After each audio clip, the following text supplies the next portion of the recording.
안녕하세요. 맥타인지 토크 콘서트 진행을 맡은 사회자 김현우입니다.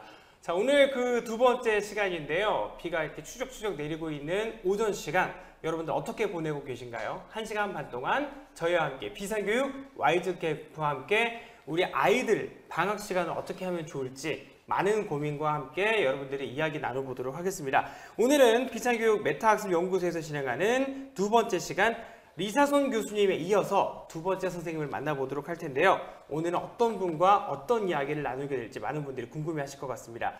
자, 오늘의 주제는요, 중학교 입학 컨설팅입니다. 2학기가 아직 남아있는데 중학교 입학 컨설팅?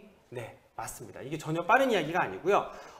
중학교는 다른 점이 되게 많죠. 과목마다 선생님도 다르고 수업 시간도 늘어나고 아이들이 혼자 해야 되는 태스크도 되게 많이 늘어납니다.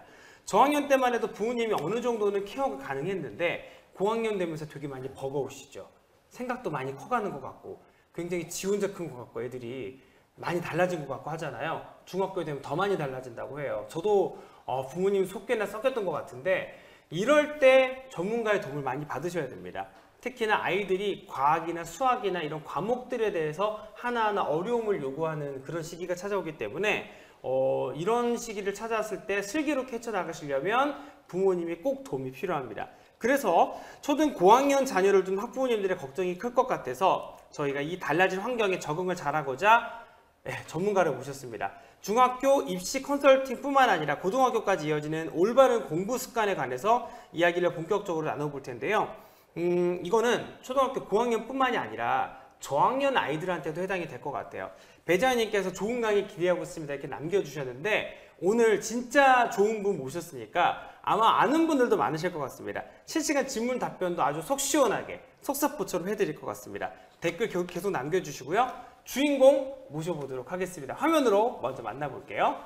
이종훈 소장님입니다. 입시 전략 컨설팅 공부하는 사람들 대표이시자 대한민국 교육을 이끄는 전문가 100인에도 선정되셨고요. 고3보다 중요한 중2 공부법, 요 책 많은 분들이 아마 사서 보셨을 것 같아요.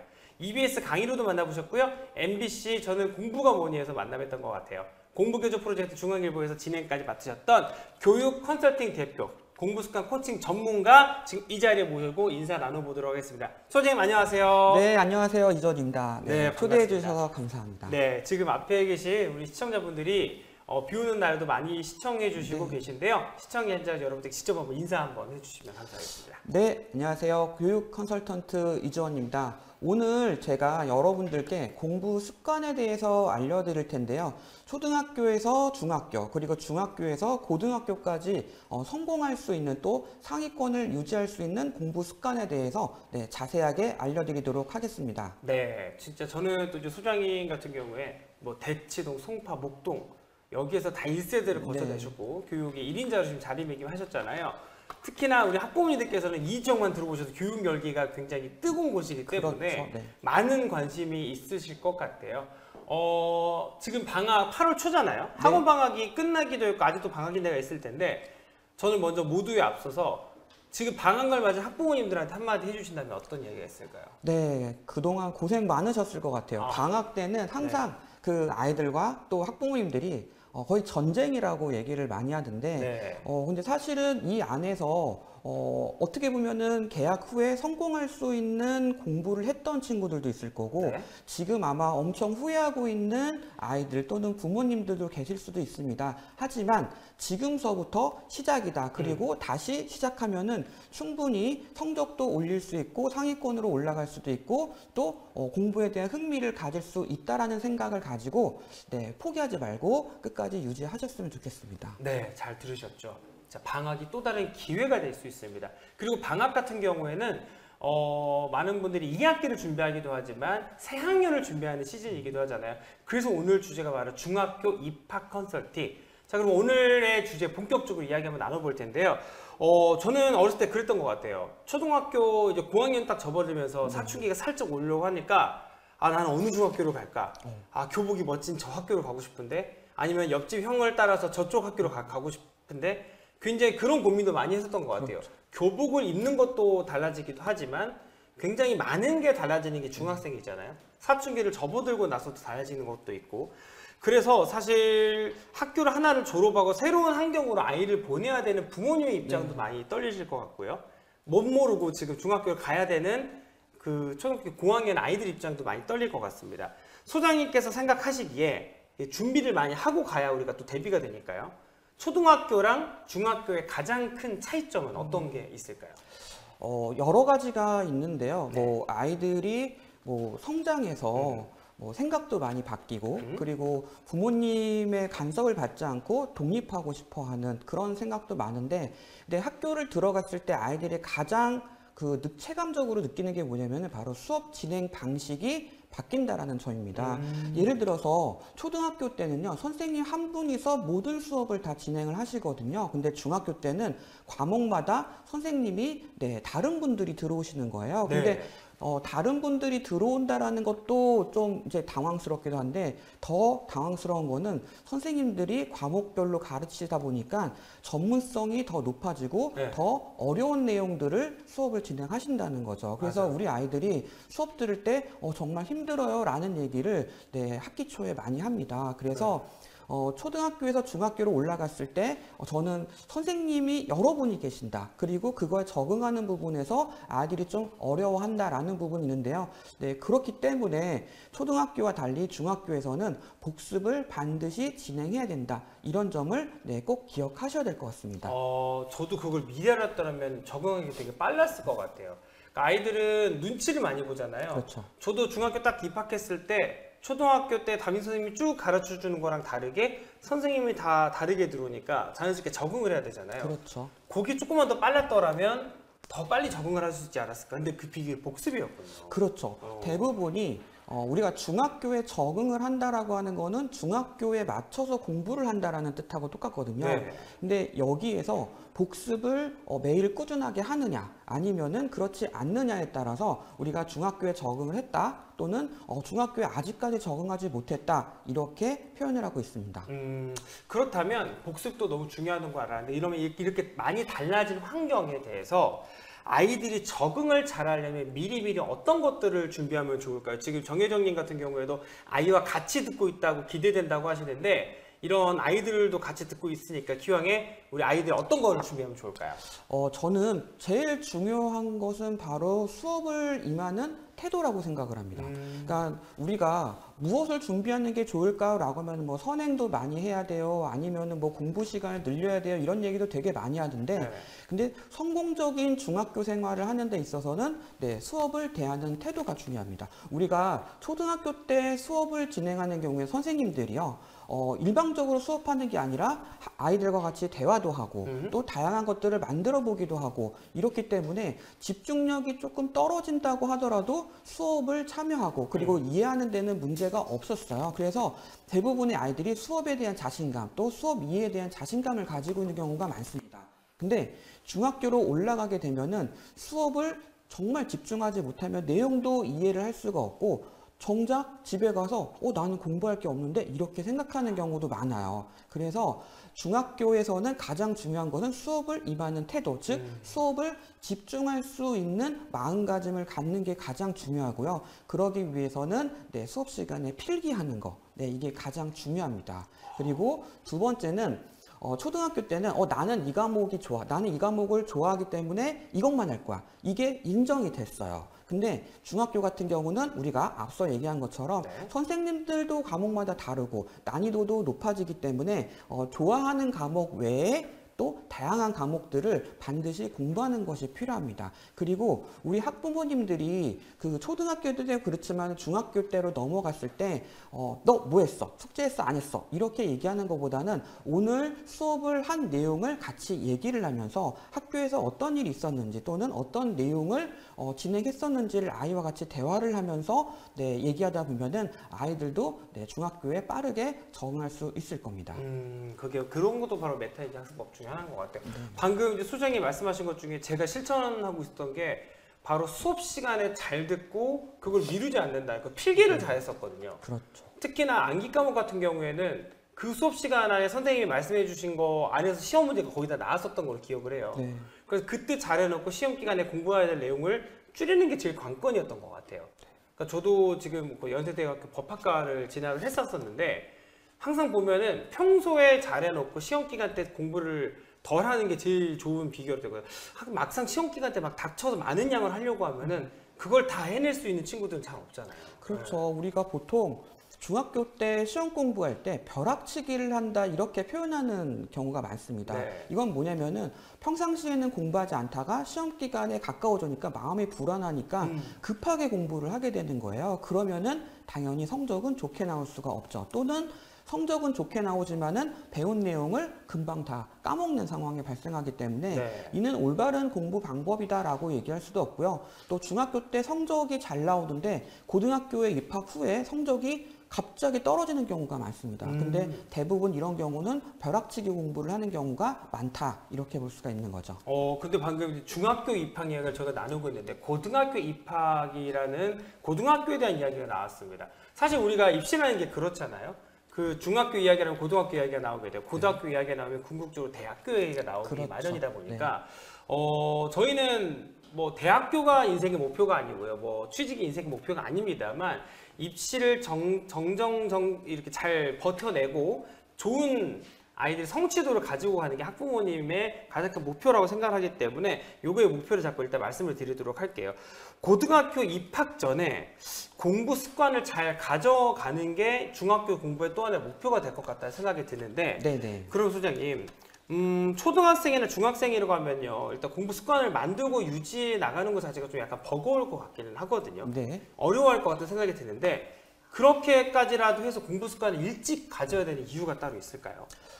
우선 공부 습관이라는 게 무엇인가에 대해서 얘기를 하는 게 필요할 것 같아요. 네. 그러니까 우리가 공부 습관이다라고 하는 거는 매일 주어진 시간에 해야 될 분량을 정확하게 하루하루 마친다. 그리고 이게 유지가 된다라고 했을 때 공부 습관이라고 얘기를 하는데요. 공부 습관이 완성된 학생들은 우리는 대부분이 상위권을 유지한다라는 것을 확인할 수가 있었습니다. 그리고 공부 습관이 유지가 되는 경우에서는요, 어떤 특징이 있냐면은 바로 사교육에 의존하지 않고 공부를 스스로 잘 찾아서 한다라는 경우도 있었습니다. 그래서 공부를 만약에 잘한다 그러면은 공부 습관이 완성되어 있고 그리고 사교육에 의존하지 않고 자기 스스로 공부한다라고 얘기를 하거든요. 여기서 얘기하는 자기 스스로 공부라고 하는 거는 내가 정확하게 무엇을 아는지 그리고 모르는지를 이해하고 네. 파악하고 거기에 맞춰서 공부를 한다라는 것을 얘기합니다. 그래서 공부 습관이 완성되어 있다라고 하는 것은 바로 메타인지 학습을 한다 이렇게 표현할 수도 있는 것이죠. 아, 메타인지. 네, 그래서 공부 습관을 완성하는 것은 우리가 초등학교 저학년일 때도 완성해 놓으면은 이게 중학교, 고등학교 때까지 쭉 이어서 갈 수 있다. 이렇게 말씀드릴 수 있습니다. 우리가 보통 공부를 잘한다라고 하는 경우는 그냥 단순하게 수업만 듣고 끝나는 것이 아니라 수업을 들은 다음에 내 것으로 만드는 과정을 이어가는 경우가 있거든요. 맞아요. 우리가 이거를 학습이라고 얘기합니다. 학은 배우는 거, 네. 그리고 습은 익히는 것이죠. 그래서 공부의 완성은 배운 것을 완벽하게 내 것으로 만드는 건데 여기에서 중요한 게 바로 자습이라고 얘기하는 거고 네. 그리고 그 자습 안에서 메타인지 학습을 계속 강조하는 것입니다. 그리고 학습이 완성됐을 때 자신감도 얻게 되거든요. 근데 더 중요한 건 뭐냐면은 내가 스스로 익히는 과정을 많이 하다 보면은 암기는 자연스럽게 될 수가 있습니다. 그래서 암기를 잘하는 경우, 즉 시험에 강한 공부를 하는 것이 바로 공부 습관이고 그리고 자습이다. 그리고 이게 바로 학습의 완성이다. 이렇게 말씀드릴 수가 있습니다. 그러니까 자습 시간이라고 하면 점점 학년이 올라갈수록 애들이 자습 시간을 활용을 잘하는 친구가 못하는 친구들이 있잖아요. 그 자습 시간에 뭘 해야 될지를 몰라서 딴 행동을 하거나 뭐 만화책을 본다거나 그렇죠. 이런 친구들이 항상 많았었잖아요. 네네네. 근데 자습 시간을 활용을 잘하는 친구는 자연스럽게 내 시간을 주도적으로 활용할 수 있는 친구, 결과적으로 자기 주도적 학습, 메타인지가 되어 있는 친구 이렇게 볼 수가 있을 것 같습니다.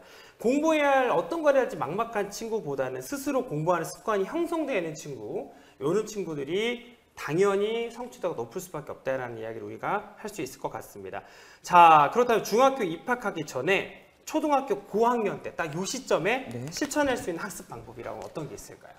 다양한 공부 방법이 있는데요. 저는 가장 강조하고 싶은 거는 공부에 대한 의지를 높이는 공부를 해라. 이렇게 말씀드릴 수가 있습니다. 네. 어떤 거냐면은 공부를 하는 데 있어서 내가 나는 할 수 있어 이런 자신감 또는 나는 한번 해봐야지 이런 의지가 있는 경우에서는 사실은 우리가 특별하게 공부 방법을 얘기하지 않더라도 자기 스스로 열심히 하는 경우가 많거든요. 그래서 의지를 높이고 의욕을 높일 수 있는 공부 방법을 유지하는 것이 필요합니다. 여기에서 중요한 거는 감정인데요. 성공 경험이 많을 경우에 의욕이 높아집니다. 즉 우리가 할 수 있을 만큼의 계획을 세우고 네. 또 거기에 맞춰서 실천하면서 성공 경험을 계속 늘려나간다라고 하면은 자연스럽게 의지가 높아지기도 하고요. 그리고 의욕이 더 높아지고 또 어려운 학습을 진행하더라도 포기하지 않고 꾸준하게 이어갈 수 있는 힘을 얻을 수 있다. 이렇게 말씀드릴 수가 있습니다. 아, 정말 성공의 경험. 내가 이 정도는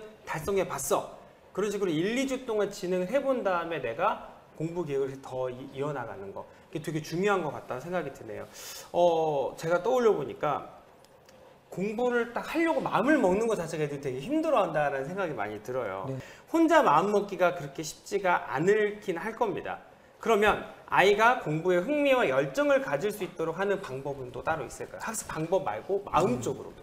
우선 공부에 열정을 갖는다, 흥미가 갖는다. 참 어려운 문제입니다. 제일 어려운 것 네. 같아요, 그게. 우리 학부모님들도 우리 아이가 시키지도 않은데 열심히 할 수 있다면 얼마나 좋을까 이런 그렇죠. 생각도 많이 하시잖아요. 근데 학부모님들이 이제 집중해서 들으셔야 될 게 뭐냐면은 네. 공부에 흥미와 열정을 가질 수 있게 하는 것은 뭐냐면요. 아이가 스스로 공부하는 데 있어서 성취감을 느끼는 기회를 많이 제공해 주는 것입니다. 저희가 학생들을 이제 조사를 해봤었고 연구를 해봤었는데요. 네. 가장 학업의 흥미도를 높게 할 수 있는 거는 자기 스스로 문제를 풀면서 성공 경험, 즉 해결했다라는 경험이 많을 경우에 학습의 흥미도가 높아졌습니다. 근데 이는 어떤 얘기를 뜻하냐면요. 우리 아이들이 쉬운 문제를 반복해서 풀거나 또는 어려운 문제를 많이 푼다고 해서 학습의 흥미도가 높아지는 것이 아니라 자기 수준보다 조금 더 높은 수준의 문제를 풀면서 스스로 해결했을 때 성취감을 느끼는 경우가 많거든요. 초등학교 때나 중학교 1학년, 2학년 때는 이런 경험을 많이 느낄 수가 있어요. 근데 문제가 뭐냐면은 아이들이 스스로 해결을 잘하잖아요. 그러면은 학부모님들은 욕심이 생기기 시작합니다. 잘하니까 더 잘하게 해줘야겠다. 아니면은 잘하고 있으니까 선행을 더 빨리 시켜도 되지 않을까? 이런 생각을 하는 거죠. 더 높은 단계를. 그렇죠. 그리고 학원에서도 이 학생은 잘하니까 다음 단계로 넘어가죠. 아니면 더 빨리 선행을 마무리하는 게 좋을 것 같아요. 이렇게 제안을 하게 됩니다. 이 경우에 아이들은 자신이 감당하지 못할 난이도의 학습을 시작을 하게 돼요. 이럴 때 부모님한테 우리 아이들은 신호를 보냅니다. 엄마, 저 너무 어려워서 못하겠어요. 이렇게 얘기를 하거나 엄마 저는 이제 하기 싫어요. 이렇게 얘기를 하거든요. 이럴 때 우리 부모님들이 어떻게 반응하냐면은 두 가지입니다. 첫 번째는 설득하는 거예요. 그래도 열심히 한번 해보자. 엄마도 뒤에서 응원해 줄게. 이렇게 얘기를 하거나 또는 강요를 하는 경우가 있어요. 야, 옆에 있는 친구도 다 하는데 너라고 왜 못해? 더 해봐. 이렇게 얘기를 하거든요. 또 후자죠. 그렇죠. 네. 그렇기 때문에 싸울 수밖에 없는 거예요. 네. 근데 이 과정을 진행하면서 아이들은 점차 난이도 높은 수업을 하게 되면서 부담을 느끼게 되고 또 흥미를 잃게 되면서 결국에는 포기하는 상태가 됩니다. 우리가 고등학교 아이들을 볼 때요. 가장 많이 나타나는 게 뭐냐면은 수포자.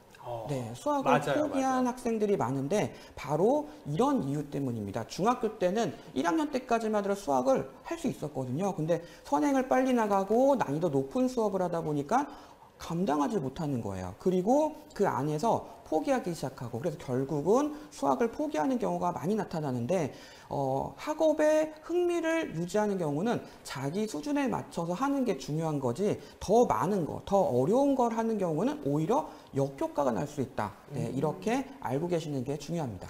제가 주변에 나가보니까 요즘에는 아이들이 그 시험 기간이 아니더라도 뭐 학교 주변에 도서관이라든지 카페라든지 요즘에 스터디 카페 유행 많이 하더라고요. 그렇죠. 이런 데서 공부를 많이 하고 있는데 공부량은 애들이 그러니까 요즘에 제 때에 비해서 저 때는 공부하는 친구들은 하고 안 하는 친구들은 안 하고 그랬어요.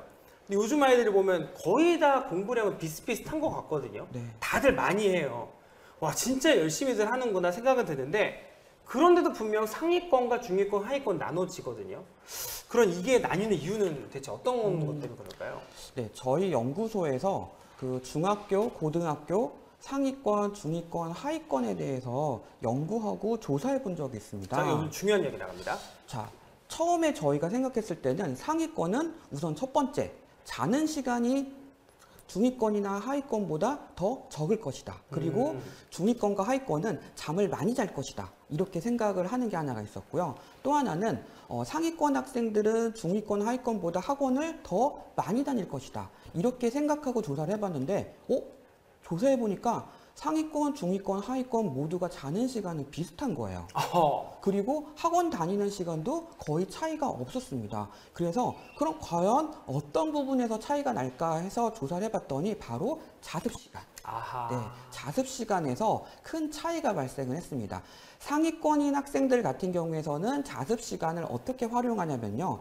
학원에서 배운 과제를 한다든지 또는 학교에서 배운 과제를 하는 것뿐만이 아니라 자기 스스로 부족한 부분이 무엇인지를 확인하고 거기에 맞는 학습, 즉 보완하는 학습을 진행을 하고 있었습니다. 근데 중위권과 하위권 아이들은요, 여전히 자습을 하거든요. 근데 자습의 대부분은 무엇으로 했느냐? 바로 숙제. 네, 숙제만 했다는 거예요. 근데 여기 숙제에서도 좀 차이가 있습니다. 상위권 학생들은 과제를 하는 데 있어서 내가 배운 내용을 확인하는 차원에서 숙제를 했다라고 하면은 중위권과 하위권의 숙제의 목표가 뭐냐면은 빨리 끝내는 거. 끌려가는 거죠. 그렇죠. 차라리 빨리 끝내고 엄마한테 보여주는 거예요. 엄마 나 숙제 다 했어. 그 다음에 할 수 있는 게 뭐냐? 노는 거죠. 그래서 중위권과 하위권의 첫 번째 차이점이 뭐였냐면은 바로 자습 시간을 활용하는 것에 차이가 났습니다. 우리가 메타인지 학습이라고 하는 것을 계속 강조하고 있거든요. 근데 이게 바로 내가 아는 것과 모르는 것을 정확하게 파악하고 거기에 맞춰서 공부를 하는 것인데 상위권 학생들은 자습을 진행할 때 바로 메타인지 학습 방법을 적용하고 있었다는 점이죠. 하지만 중위권과 하위권은 숙제를 하는 것에 자습 시간의 대부분을 차지했었고 또 빨리 끝나면은 바로 노는 과정으로 했었기 때문에 이런 차이가 발생을 했다는 점입니다. 그리고 상위권 학생들은 하루에 평균 3시간씩 꾸준하게 자습 시간을 유지를 했었거든요. 근데 중위권과 하위권 학생들 같은 경우에서는 시험 기간 때만 집중해서 공부하고 평상시에는 다른 뭐 논다든지 아니면은 공부하는 척을 한다든지 이렇게 하는 경우가 많았습니다. 그래서 상위권, 중위권, 하위권의 가장 큰 차이점은 3시간의 자습 시간을 메타인지 학습에 적용해서 했느냐 안 했느냐 이런 차이가 나타났습니다. 반대로 얘기하면은 우리가 중위권과 하위권 학생들이요 자습을 정확하게 파악하고 정확하게 활용할 수 있다라고 하면은 상위권으로 충분히 올라갈 수도 있다 이렇게 설명할 수도 있는 것이죠. 그러니까 결론부터 이야기를 해보면 자는 시간도 비슷하고 학원을 다니는 시간도 비슷했다. 자습을 어떻게 활용을 했느냐, 그 자습 시간에 내가 메타인지로 이걸 아이들이 학습을 했느냐 못했느냐 그 차이점이라는 거네요. 정말 어마어마한, 그러니까 이미 알고 있을 수도 있어요. 하지만 정리가 돼서 연구를 통해서 이 소장님께서 말씀을 해주시니까 굉장히 신박하게 들리시죠. 우리 아이가 메타인지 학습법을 취득을 해가지고 자습 시간만 활용을 잘해도 다음 시험 때는 상위권으로 도약할 수 있지 않을까? 그 해답의 열쇠를 저희가 쥐어드렸으니까 꼭 한번 활용해 보셨으면 좋겠습니다. 해답은 자습이었던 것 같아요. 자, 지금 댓글들도 많이 올라오고 있는 것 같은데 많이들 놀라셨을 것 같습니다. 상위권, 중위권, 하위권이 자는 시간이 비슷했다고요? 나 정말 깜짝 놀랐네. 이러신 분들도 계실 것 같습니다. 자, 연님께서 메타인지는 자기 스스로 학습에도 중요하게 작용하네요. 그렇죠. 그러니까 메타인지를 요즘에는 거의 모르시는 분들이 안 계신 것 같아요. 특히나 YG 캠프를 하고 계시는 우리 학부모님들이라면은 다들 아는 개념이실 것 같은데 내가 아는 것과 모르는 것을 정확하게 구분해내고 자기 주도적으로 시간을 활용할 수 있는 그 능력, 그것만 갖춰나가도 학습의 주도권은 내가 되는 거니까 그걸 갖춰나가는 게 진짜 중요한 것 같습니다. 자, 그러면 우리 소장님한테 연구 결과를 들었으니까 그러면 실제적으로 아이들한테 적용을 했을 때 아이들이 상위권 아이들처럼 공부를 하려고 하면요 어떤 방식으로 공부 습관을 들여가는 게 되게 좋을까요? 그러니까 중학교, 고등학교 여기까지 이제 통하는 방법이어야만 될 것 같아요. 학부모님들한테는. 그렇죠. 공부 습관을 만약에 우리가 완성하려 한다 그러면은 중학교 때도 먹혀야 되고 그렇죠. 고등학교 때도 적용이 될 수 있어야 되는 방법이어야 되거든요. 그래서 제가 확실하게 좀 정리를 해드리면요. 첫 번째는 학원 의존성을 버려라입니다. 그러니까 우리가 대부분의 아이들은 학원을 다니고 있어요. 근데 학원 의존성을 버리라고 하는 거는 학원을 다니지 말라는 뜻은 아닙니다. 우리가 상위권 학생들을 볼 때요. 학원을 다 다니거든요. 근데 학원을 다니고 끝나는 것이 아니라 학원 다닌 다음에 집에 와서 반드시 자기가 이해하기 위한 복습을 한다는 것이죠. 근데 중위권이나 하위권 학생들 같은 경우는 학원에서 수업을 듣거나 학교에서 수업을 듣잖아요. 그러면은 나 다 알았어. 이제 다 이해했어. 이렇게 생각하고 넘어가는 경우가 많았습니다. 그리고 만약에 뭐 시험 기간에도 마찬가지예요. 시험 기간 때 상위권 아이들은 자기 스스로 주도적으로 공부를 하는 반면에 중위권이나 하위권 학생들은 학원에서 언제 시험 대비해 주지? 이렇게 기다리고 있는 경우가 맞아요, 더 맞아요. 많았습니다. 네. 그래서 첫 번째는 의존성을 버려라. 그리고 주도적으로 공부해라. 이게 첫 번째고요. 그리고 또 하나는 계속 강조하지만 복습을 해라는 겁니다. 우리가 복습을 한다라는 것은 배운 내용을 정확하게 이해한다라는 뜻인데 복습을 그럼 언제 하는 게 가장 좋냐?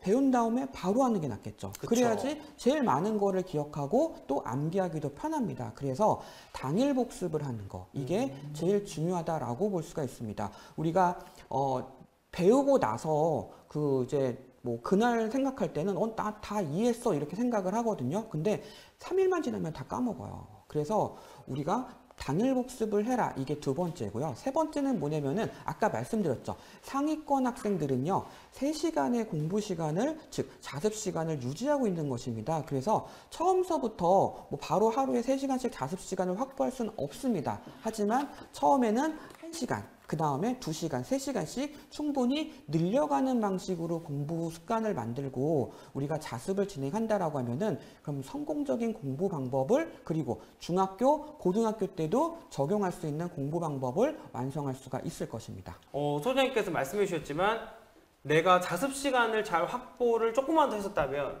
저도 조금 더 만족스러운 결과를 낳지 않았을까 생각이 드네요. 저도 마찬가지고요. 그리고 우리가 공부를 경험한 분들이 가장 후회하는 게 내가 좀 더 공부 시간을 더 확보해서 공부를 할 걸 이런 생각을 많이 하고 있거든요.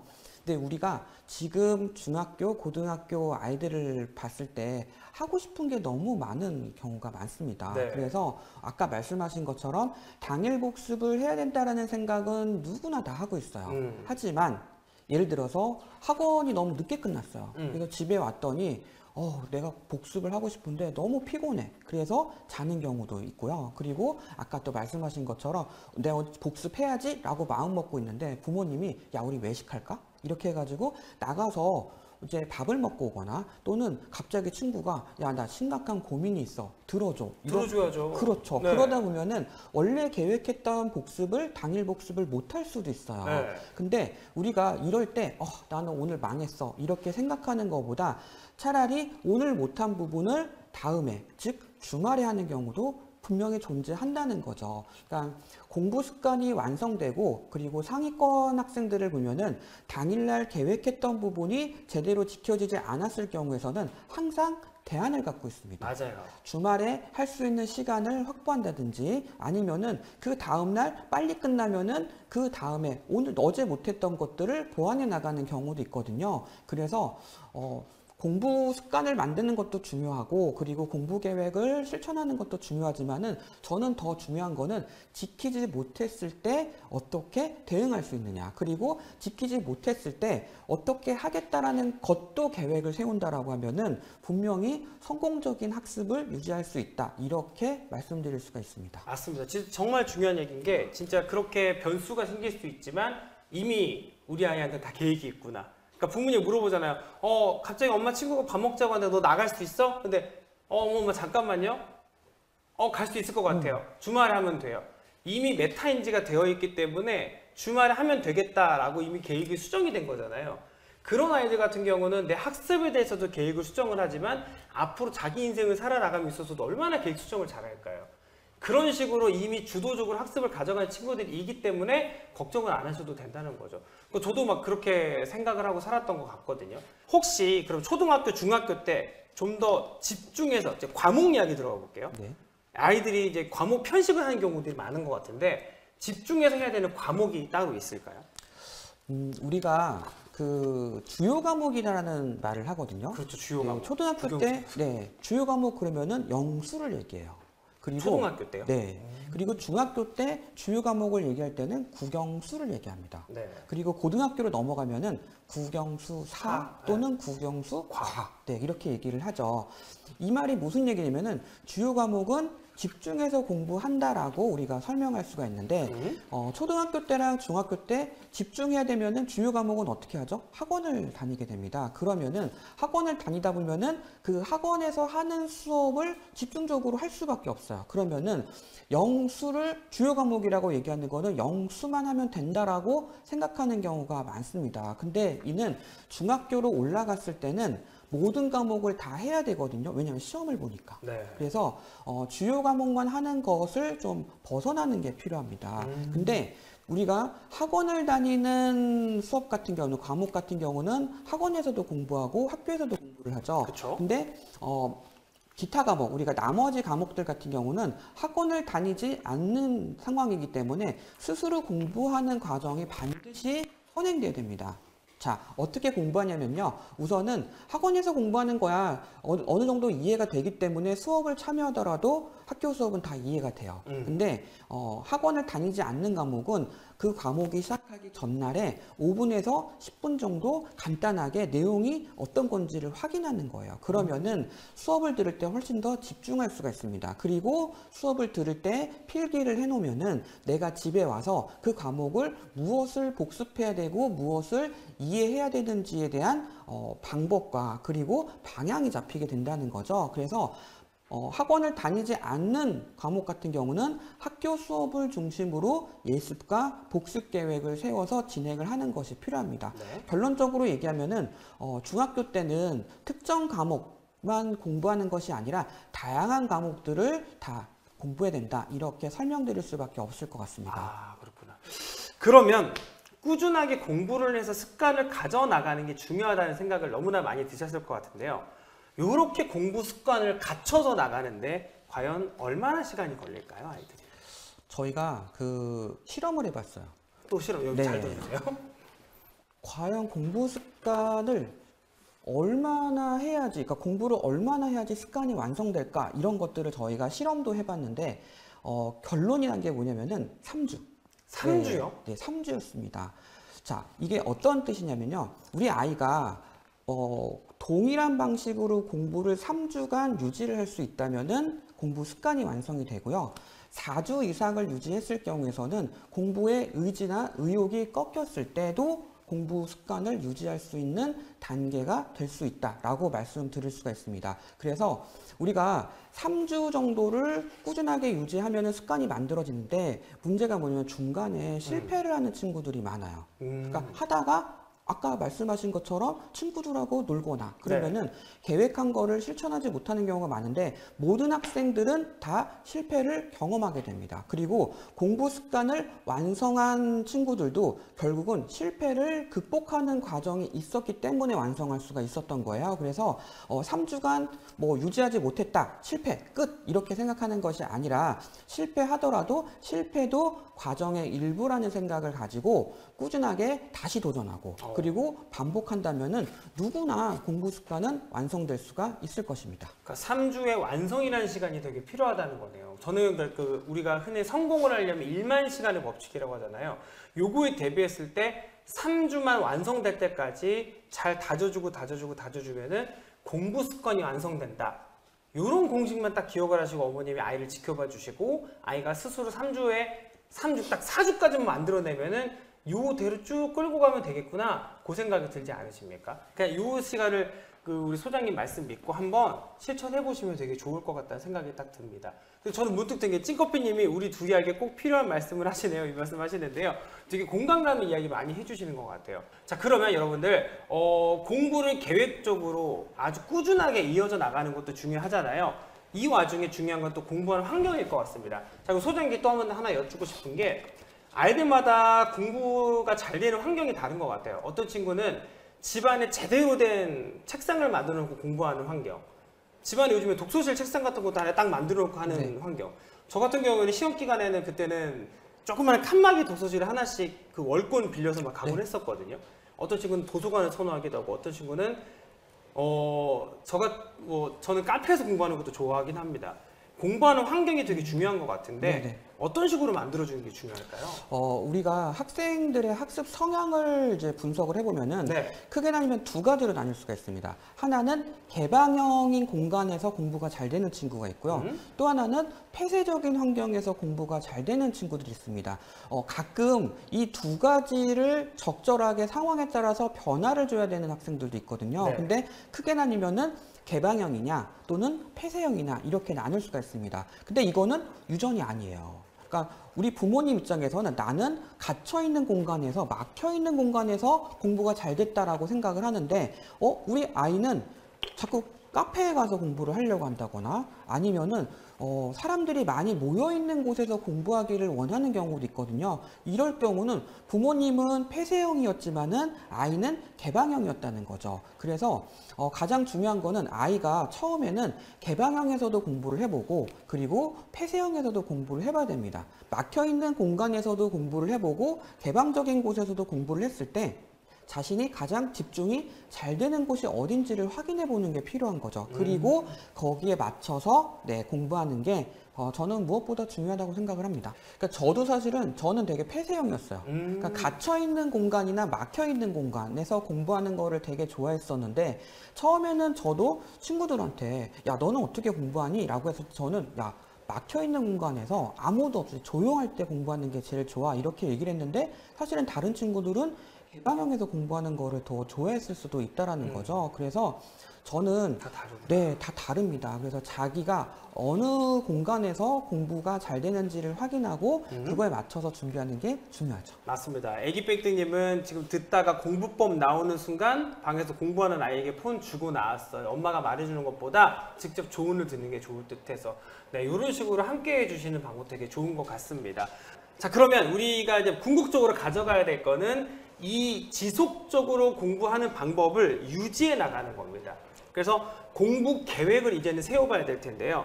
우리 아이가 꾸준히 포기하지 않고 올바른 공부 습관을 들이려면 어떤 식으로 계획을 세우는 게 중요할까요? 네, 계획을 세우는 데 있어서 대부분이 하는 게 뭐냐면은 무리한 계획을 세우는 겁니다. 네. 자, 이제 계획 세워보자 라고 하면은 하위권 학생들이요.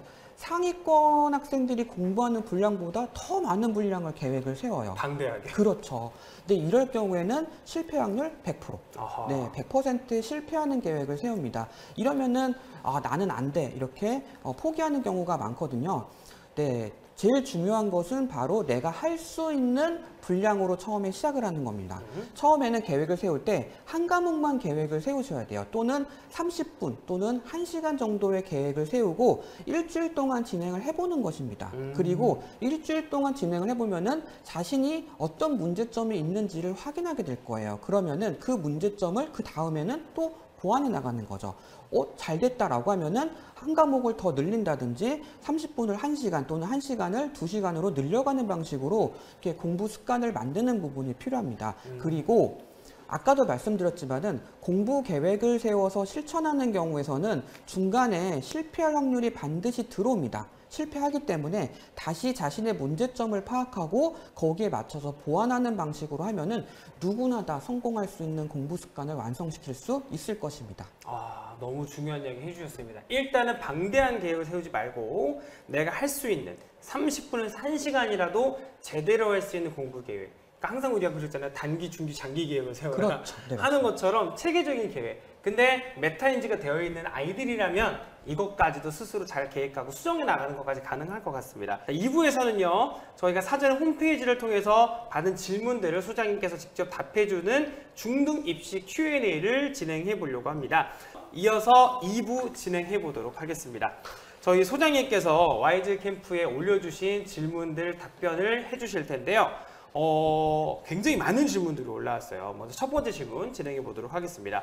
휴대폰 번호 뒷자리 9566 쓰시는 분께서 올려주셨는데요. 본인이 정한 시간에 공부하려고 하고 스스로 하려고도 합니다. 다만 안다고 생각하지만 문제를 급하게 읽고요. 아는 문제도 틀리는 경우가 계속 반복되는 것 같아요. 잘 안 고쳐지네요. 수학 같은 경우도 한 문제에 풀이가 여러 개 있는 경우에는 문제를 제대로 안 보는 건지 틀리는 문제가 많은데 이거 어떻게 잡아줘야 될까요? 이렇게 물어보셨어요. 네, 그 시험이 끝나고 나서 아이들을 만나보면요. 네. 대부분 이런 얘기를 합니다. 제가 원래 알던 문제인데 시험 풀 때는 기억이 안 나는 거예요. 이렇게 얘기하거나 아니면은 시험 끝나고 내가 이걸 왜 틀렸지? 이렇게 얘기하는 경우가 많습니다. 저도 그랬었어요. 네, 그러니까 대부분의 학생들이 겪는 실수 부분인데요. 네. 우리가 알고 있다라고 하는 개념은 과거형인 경우가 많습니다. 이게 무슨 뜻이냐면요. 평소에 공부할 때는 내가 다 알고 있는 것 같아요. 근데 막상 시험을 볼 때는 내가 제대로 알고 있지 못했기 때문에 적용을 못하는 경우가 더 많았다라는 거죠. 정말 제대로 알고 있는지를 확인하는 것이 중요합니다.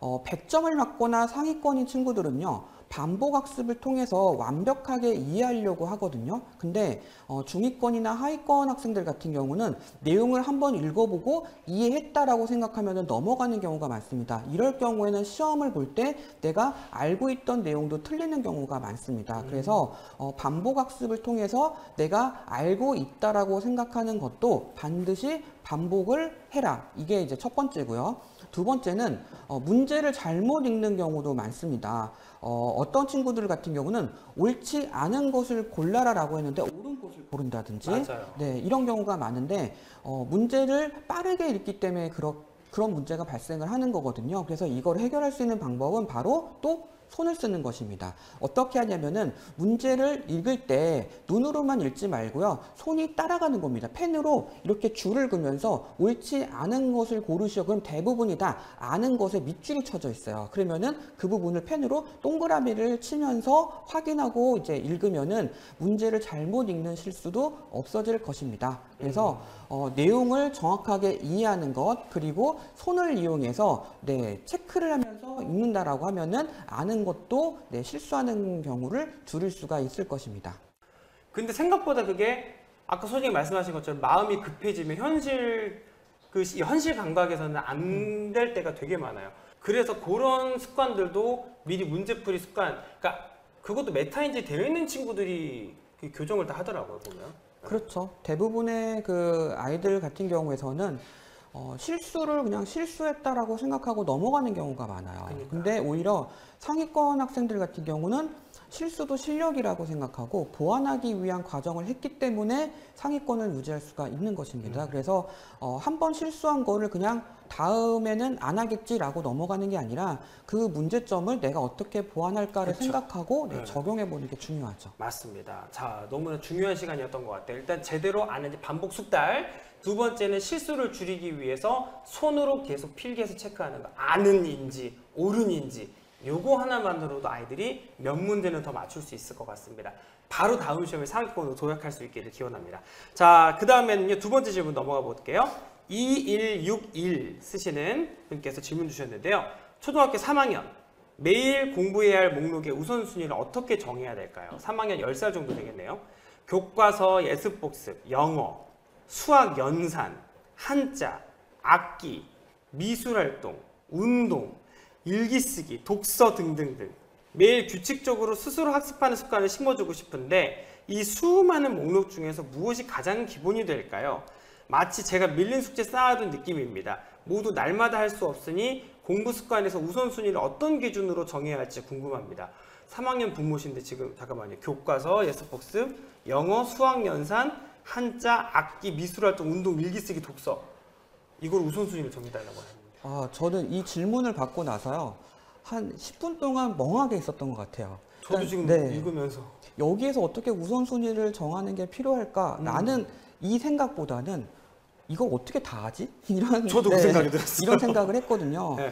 그러니까 우리가 우선순위라고 하는 부분에서는 이제 뭐 긴급한 거 아니면 뭐 급한 거를 먼저 해라라고 얘기를 하는데 공부에 있어서 우선순위에서 가장 중요한 것은 바로 배운 것을 바로 이해하는 과정, 즉 복습입니다. 네. 즉 내가 만약에 학원에서 배운 내용이 있다라고 하면은 당일 복습을 하는 게 필요한데요. 그 당일 복습하는 부분에 있어서는 교과서와 연관성이 있는 것들을 가장 우선순위로 하시는 게 좋고요. 그 다음에 아이들이 이제 좋아하는 것은 약간 뒤로 미루는 게 좋습니다.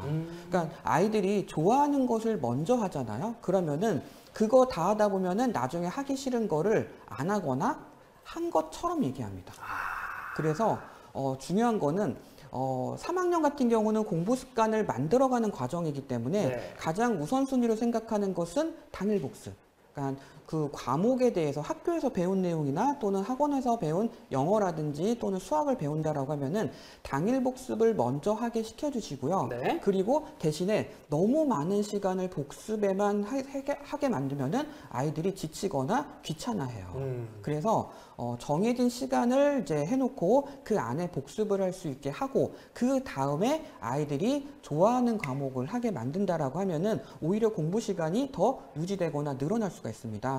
근데 만약에 아이가 좋아하는 것을 그러니까 부모님이 그럼 네가 계획을 세워서 한번 실천해봐 라고 하면은 당연히 좋아하는 거 먼저 알고. 그렇죠. 그렇게 하고 나면은 나중에 하기 싫은 거를 하는데도 힘들고 그리고 체력이 부족해가지고 너무 빨리 지쳐요. 그래서 우선은 당일 복습 먼저 하고 그 다음에 좋아하는 거 순서대로 우선순위를 정하시는 거를 추천드립니다.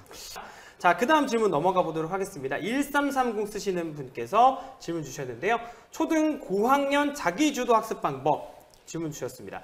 초등 고학년 자기주도 학습을 할 수 있도록 도움 줄 수 있는 실용적인 방법이 궁금합니다. 중등 고등학년이 되기 전에 이것만은 꼭 놓치지 말아야 할 것이 있다면 어떤 게 있을까요? 자기주도 학습 방법. 네. 그러니까 주도성을 키워야 된다라고 하면은 우리가 지금까지 계속 얘기했던 부분이 결론이 될 것 같아요. 네. 바로 메타인지 학습입니다.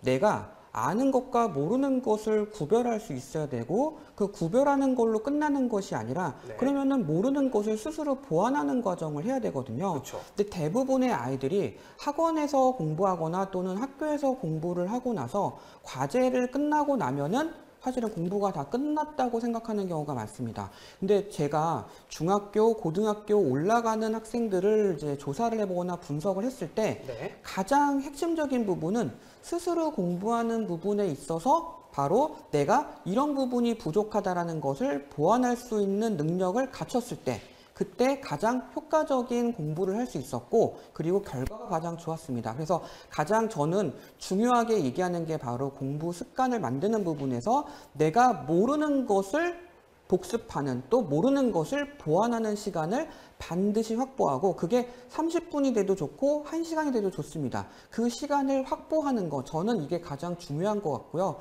그리고 난이도가 높아지면 높아질수록 개인이 공부하는 시간이 늘어날수록 성적이 더 잘 나오고 상위권이 유지가 될 수가 있고 결국은 고등학교로 진학했을 때 최상위권을 유지하거나 명문대를 합격한 학생들은 바로 자기가 스스로 공부하는 시간을 3시간 이상을 매일 했다라는 점을 잊지 말고 적용하시기 바랍니다. 자기 스스로 자습하는 시간 3시간 확보를 해야 되는데 그거를 처음에 3시간이 아니라 일단은 30분이라도 내가 모르는 거를 스스로 고민해보고 학습하는 시간을 30분부터 3시간 정도까지 확보하는 시간을 먼저 만들어주시면 좋을 것 같습니다. 충분한 답변이 되셨기를 바라고요. 자, 이어서 다음 질문 가보도록 하겠습니다. 4567 쓰시는 분께서 이렇게 물어봐 주셨네요. 중학교 대비 공부는 몇 학년 때부터 시작해야 될까요? 중학교 대비 공부는 몇 학년 때부터? 내년이면 초등학교 5학년에 들어가는데 지금 오늘 주제랑 되게 부합하는 질문인 것 같습니다. 주변 친구들이 벌써부터 중등 선행학습을 시작해서 괜히 불안합니다. 지금 초등 공부도 따라가기가 급급한데 중학교 학습을 시작하지 않아서 괜히 뒤처지는 건 아닌지 걱정이네요. 아니면 영수라도 미리미리 대비해줘야 될까요? 어떤 과목부터 해야 될지 조언 부탁드립니다. 우선은 제일 중요한 거는 주요 과목에 대해서 좀 생각하고 공부하는 게 필요한데요. 여기에서 가장 많이 나타나는 문제가 바로 경쟁입니다.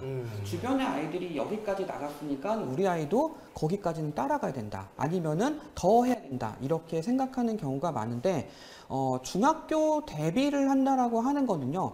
중학교 과정을 꼭 선행해야지 중학교 대비를 한다라는 생각을 좀 저는 버리셨으면 좋겠어요.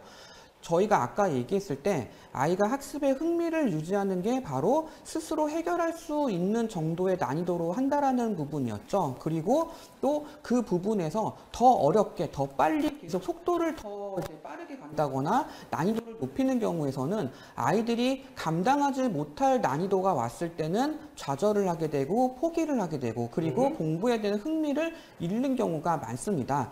선행을 많이 했다고 해서 학교 들어갔을 때 상위권 유지되지 않습니다. 즉 제일 중요한 거는 언제부터 중학교 과정을 시작했나 자기 수준에 맞춰가지고 스스로 공부할 수 있는 능력을 키워나가는 것이 중학교 대비 그리고 뭐 선행을 한다라고 하더라도 너무 빠른 선행보다는 아이가 감당할 수 있을 정도의 속도로 나간다라고 하면은 그게 바로 중학교 대비가 된다 이렇게 말씀드릴 수가 있습니다. 그리고 이런 방식이 계속 유지가 되는 경우에 고등학교에 올라갔을 때도 그런 학생들이 상위권을 유지를 해요.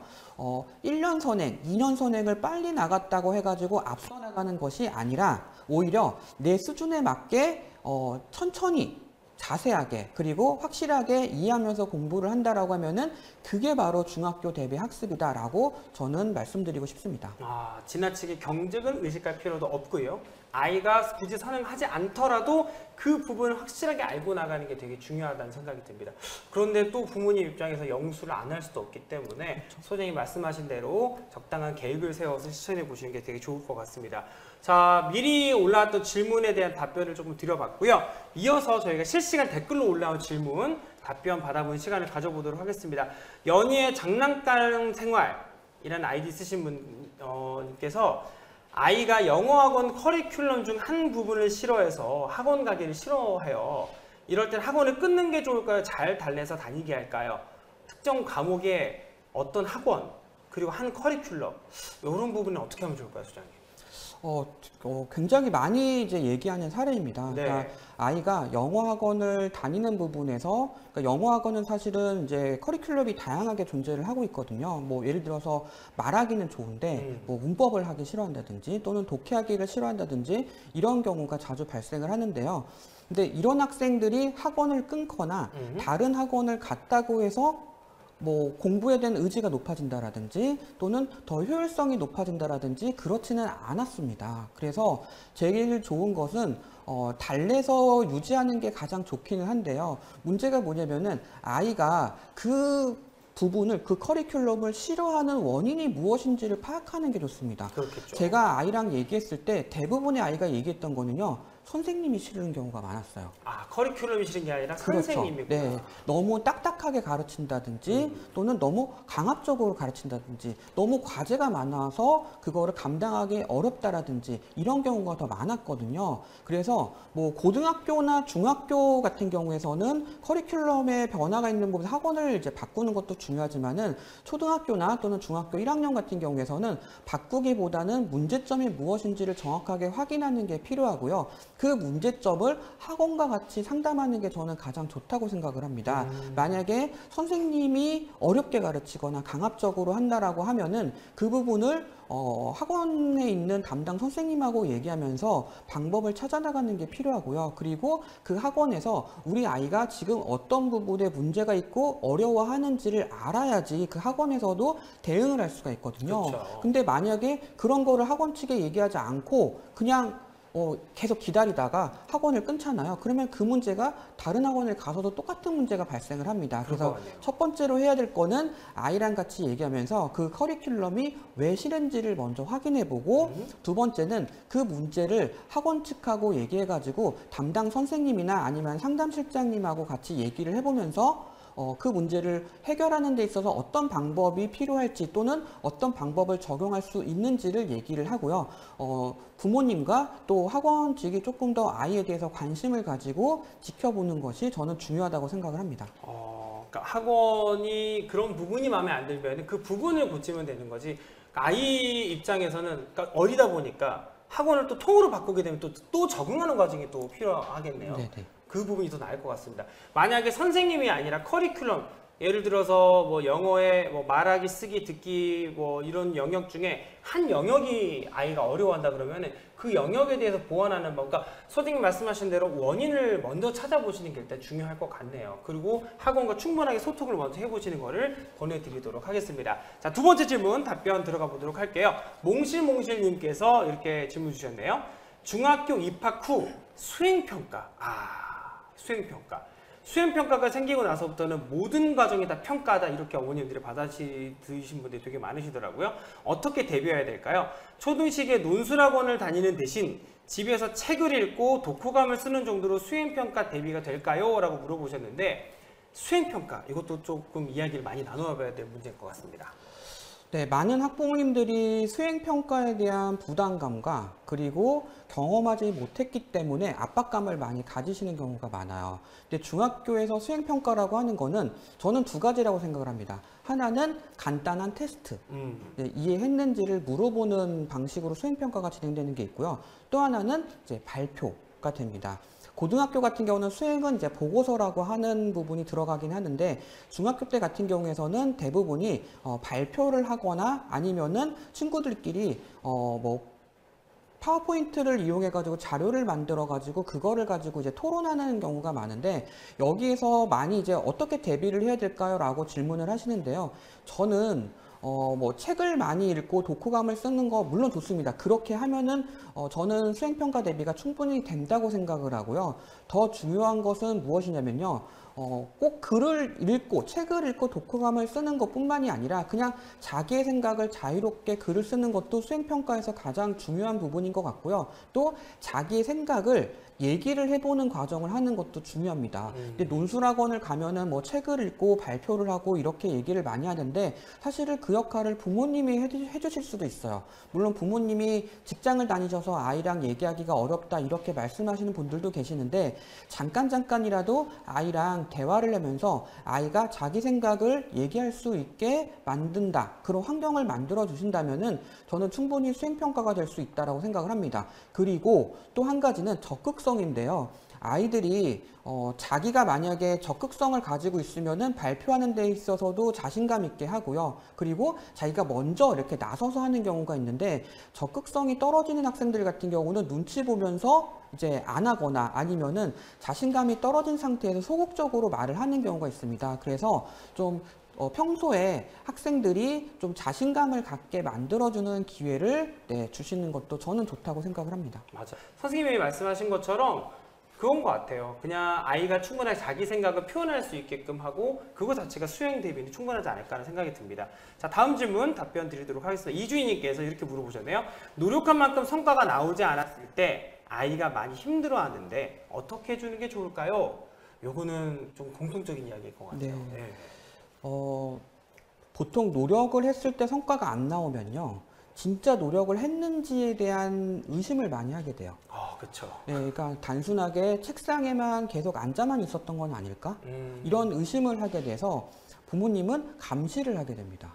정말 공부를 하고 있는 건지 아니면 책상에 그냥 앉아만 있는 건지 이렇게 생각하시는 경우가 있는데, 대부분이 공부를 했을 때 성적이 안 나오는 경우는 우리가 슬로우 스타터라고 얘기합니다. 즉 공부를 했을 때 성과가 바로바로 나오는 친구들도 있지만은, 네. 공부를 했을 때 성과가 안 나오다가 나중에 한꺼번에 이렇게 성과가 나오는 경우도 있거든요. 대기만성. 그렇죠. 우리가 그거를 계단식 성과라고 얘기합니다. 처음에는 했는데도 안 오르다가 올랐다가, 또 했는데 안 오르다가 올랐다가, 이런 식으로 계단식으로 성적이 상승하는 경우가 있는데, 이런 경우에는 여유를 가지시는 게 중요합니다. 즉 아이도 자기가 공부를 했는데 성과가 나오지 못하는 부분에 있어서 불안감을 느끼게 되거든요. 근데 정말 제대로 공부했는데 성과가 나오지 않는다라고 하면은 오히려 부모님들이 불안해하는 것보다 더 자신감을 심어주는 게 좋습니다. 그리고 부모님이 쿨해지셔야 돼요.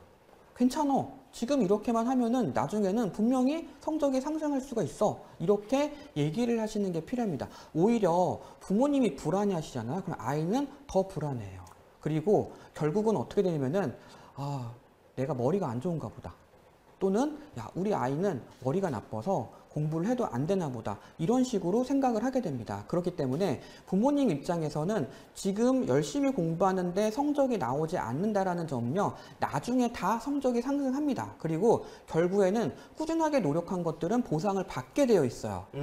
근데 이게 단지 느릴 뿐입니다. 그래서 실제로 저희가 그 서울대를 합격한 학생들에 대해서 조사를 해봤을 때 한 30% 정도가 슬로우 스타터의 모습을 보이는 경우도 있었다는 거죠. 그러니까 초등학교 때나 중학교 때 성적이 노력해도 상승하지 않았는데 그게 고등학교 올라가가지고 갑자기 성적이 상승하는 경우도 많았었거든요. 그렇기 때문에 자신감을 갖게 만들어주는 거, 그리고 부모님이 불안해하는 모습을 보이지 않는 거, 그리고 지금의 상황을 유지하게 만들어주는 거, 저는 이게 제일 중요하다고 생각을 합니다. 부모가 제일 잘 알잖아요. 우리 아이가 좀 기다려줘야 되나, 그러면 쿨하게 기다려줄 수 있는 그런 배포도 보여주시면 좋을 것 같습니다. 자, 다음 질문 받아볼게요. 열심모드님께서 난이도 높은 심화를 다루기 위해서 굳이 사교육이 필요할까요? 이렇게 물어봐 주셨네요. 현재 아이가 초등과정이지만 잘해가고 있는 상태네요.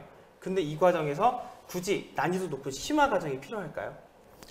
네, 잘해가고 있는데 굳이 변화를 줘야 될 필요성은 저는 없다고 생각을 합니다. 그러니까 부모님이 보기에도 우리 아이가 정말 지금 스스로 선행도 잘 해나가고 그리고 난이도 높은 것도 잘 하고 있다라고 하면은 불안해하실 필요는 없다라고 말씀드릴 수가 있습니다. 우리가 사교육을 활용하는 이유는 뭐냐면은 아이가 스스로 하지 못하기 때문에 사교육을 활용하는 것이지 잘하는 아이들을 위해서 사교육을 이제 활용한다라고 얘기하지는 않거든요. 그렇기 때문에 잘 해나갈 경우에는 지금의 상황을 유지하는 것이 필요합니다. 단 부모님들이 이렇게 아이가 스스로 잘 한다고 하더라도 불안해 하시는 경우가 많아요. 왜 그러냐면은 다른 친구들은 더 빨리 선행을 하고 있는데 우리 아이는 잘하지만은 나중에 뒤처지지 않을까 이런 불안감을 가지고 있는 경우가 많은데요. 반대로 학원에서 선행을 하는 아이들은요, 오히려 선행을 나가는데 그 내용도 제대로 이해하지 못하는 것뿐만이 아니라 스스로 공부를 하지 못하기 때문에 고민이신 분들도 더 많다는 겁니다. 맞아요. 그래서 잘하는 것은 유지를 시켜주고요. 만약에 잘하고 있다가 문제점이 나타나기 시작을 하는 거예요. 한계점이 나타나기 시작했을 때 그때 사교육을 활용하시는 것을 추천드립니다. 정말 많은 도움이 되셨을 것 같아요. 잘하고 있는 아이한테 더 많은 채찍과 당근을 줄 것이냐 아닐 것이냐, 이런 것도 부모님의 입장에서 충분히 고민이 될 만한 내용이거든요. 소장님과 함께 1시간 반 동안 달려봤는데 오늘 소장님 어떠셨습니까? 네, 저도 이렇게 라이브로 진행을 하면서 궁금하신 거 이제 바로바로 답변해 드리는 거는 정말 저도 재밌었고요. 네.